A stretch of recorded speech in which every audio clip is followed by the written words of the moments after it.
ఇక తిరుమలలో high alert కొనసాగుతోంది. పహల్గాం ఘటనతో తిరుమలలో విస్తృత తనిఖీలు నిర్వహిస్తున్నారు. అలిపిరి నుంచి శ్రీవారి ఆలయం వరకు భద్రతను కట్టుదిట్టం చేశారు. నిన్న కూడా టీటీడీ భద్రతా విభాగాలు మాక్ డ్రిల్ నిర్వహించాయి.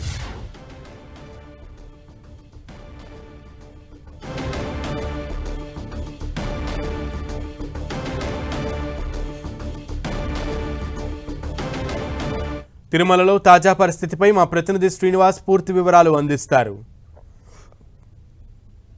భద్రత కట్టుదిట్టం చేశారు. పహల్గాం ఘటనతో తిరుమల మొత్తం కూడా హై అలర్ట్ ప్రకటించారు. ఈ నేపథ్యంలో తిరుమలకు వచ్చే భక్తులను క్షుణ్ణంగా తనిఖీలు చేసి తిరుమలకు అనుమతించడం జరుగుతోంది. అలిపిరి మొదలుకొని శ్రీవారి ఆలయం వరకు కూడా అత్యంత భద్రతా ఏర్పాట్లు టీటీడీ చేపట్టింది.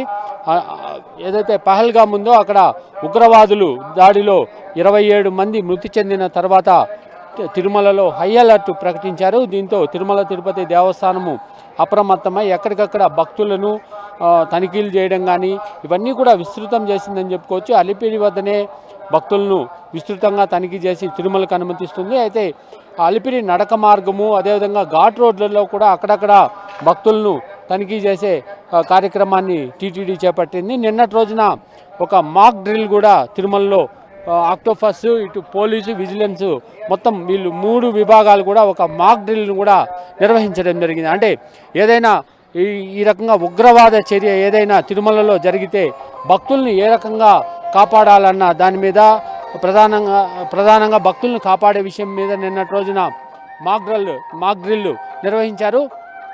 అదేవిధంగా నిరంతరము ఇక్కడ శ్రీవారి ఆలయ పరిసరాలు కావచ్చు ఇవన్నీ కూడా భక్తులు తిరిగాడే ప్రాంతాలన్నీ కూడా ఎక్కడికక్కడ తనిఖీలు అనేటివి ముమ్మరం చేసింది టీటీడీ.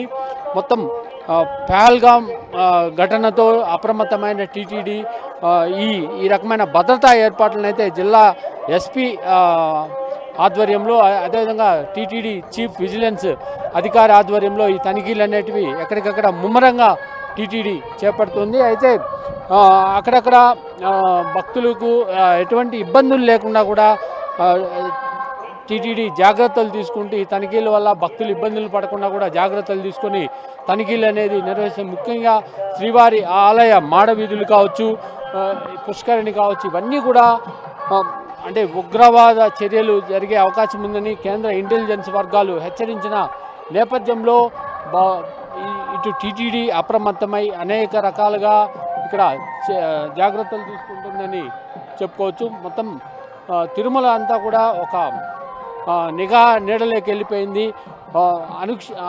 నిత్యము అదేవిధంగా క్షణం కూడా ఎటువంటి ఇబ్బందులు లేకుండా అంటే భద్రతాపరంగా జాగ్రత్తలు తీసుకోవడానికి టీటీడీ అప్రమత్తంగా వ్యవహరిస్తుంది. కెమెరామెన్ బాలుతో శ్రీనివాస్ 10 టీవీ తిరుమల.